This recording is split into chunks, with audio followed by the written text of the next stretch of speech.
மக்களால் கட்சியால் பாசமுடன் அழைத்த நம்மளுடைய தளபதியை இனி வெற்றி தலைவர் என்று ஒரே குரலுடன் அந்த தளபதி பட்டத்தை இந்த பொதுக்குழுவில் இழந்து வெற்றி தலைவராக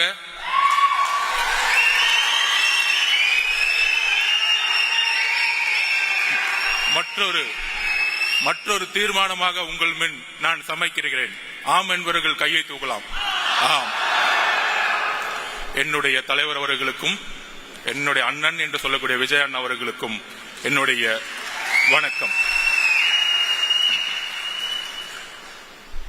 இந்த அவையினுடைய பெயர் ராமச்சந்திரா.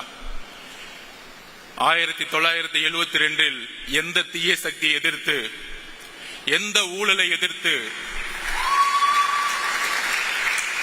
எந்த குடும்ப ஆட்சியை எதிர்த்து ஆரம்பித்தாரோ திரு ராமச்சந்திரன் அவர்கள், அவருடைய பெயரில் இருந்து நம்மளுடைய முதல் பொதுக்குழு உதயமாகிக் கொண்டிருக்கிறது.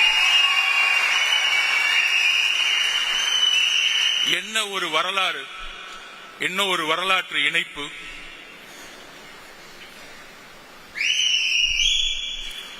என்ன விமர்சனம் ஒர்க் அவுட் பண்றாங்க.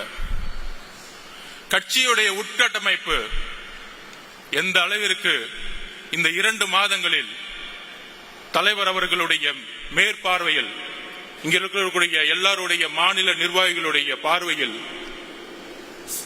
சுமார் 2,75,000 பொறுப்பாளர்களை நியமித்து, ஒவ்வொரு நியமமும் தலைவருடைய அனுமதியுடன் நியமித்து, 70,000 பூத் கமிட்டியில் 50,000 பூத் கமிட்டியுடைய வெரிபிகேஷனை முடித்து, ஒவ்வொரு நொடியும் கட்சியினுடைய உட்கட்டமைப்பில் தலைவர்களுடைய பங்கெடுப்பு அபரிமிதமானது. உட்கட்டமைப்போடு நாம் தேர்தல் போருக்கு தயாராகி கொண்டிருக்கிறோம். நீங்க சொல்ற மாதிரி ஒர்க் அவுட் இல்ல, உங்களெல்லாம் ரிட்டையர்மெண்ட் கொடுக்கறதுக்கு தான் ரெடி ஆயிட்டு இருக்கோம். உங்களுடைய 70 வருஷ அரசியல், உங்களுடைய ஒட்டுமொத்த மன்னராட்சி, குடும்ப ஆட்சி, 40 வருஷமா வேட்பாளர்னா இந்த அமைச்சர் பெரிய ஆளு, இந்த அமைச்சர் நிறைய செல்வாக்கு, நிறைய காசு வச்சிருக்கார், இந்த ஊழல் அரசியல் அமைச்சர்களையும் ஊழல் குடும்பத்தையும் தூக்கி எறிவதற்காக கட்சியுடைய உட்கட்டமைப்பை அமைதியாக பொறுமையாக உருவாக்கி கொண்டிருக்கிறார்.